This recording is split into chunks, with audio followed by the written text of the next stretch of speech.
तो सहकारिता विभाग के कार्यक्रम में सीएम नीतीश ने एक बार फिर से लालू प्रसाद और महागठबंधन की सरकार पर हमला किया है। आपको सुनवाते हैं।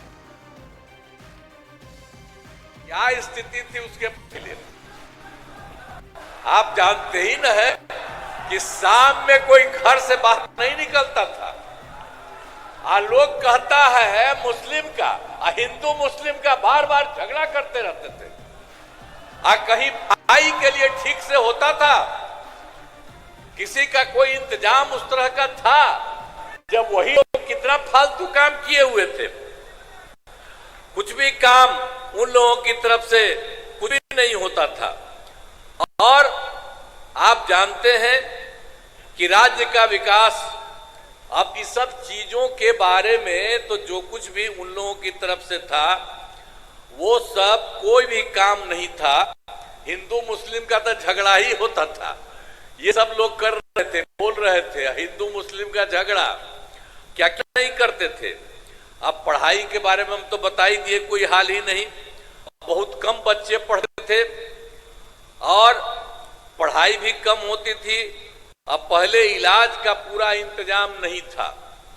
जितना तेजी से लोगों का इलाज होना चाहिए था उसका कोई इंतजाम वो लोग नहीं करते।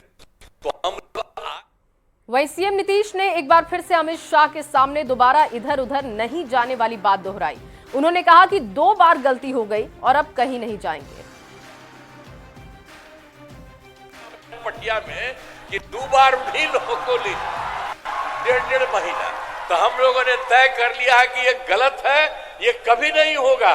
और शुरू से, और हमको मुख्यमंत्री कौन बताए? अटल बिहारी वाजपेयी जी ने मुझको बनाया था। तो हम कैसे भूल सकते हैं? और एक ही तरह से उन्होंने काम किया, जो कभी बीच में गड़बड़ लोग किया, कभी कुछ नहीं।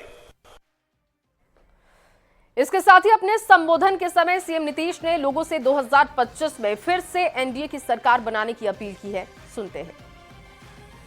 और एक एक चीज जो पूरे तौर पर पूरे बिहार को और केंद्र का भी मदद है, उसके चलते सब दिन के लिए मदद करिएगा ना जी। हाथ में बताओ, पूरा बोलो ऊपर वाला। चलिए, बहुत बहुत बहुत बहुत धन्यवाद। और इतनी बड़ी संख्या में आप सब हैं, तो आप अंत में मुझे कहना है कि बिहार के विकास में वर्तमान केंद्र सरकार का, जो हमने आपको बता दिया, पूरा सहयोग मिल रहा है।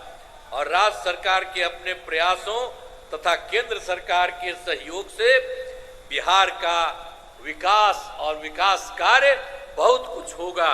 इसीलिए हम तो पहले आपको बताए हैं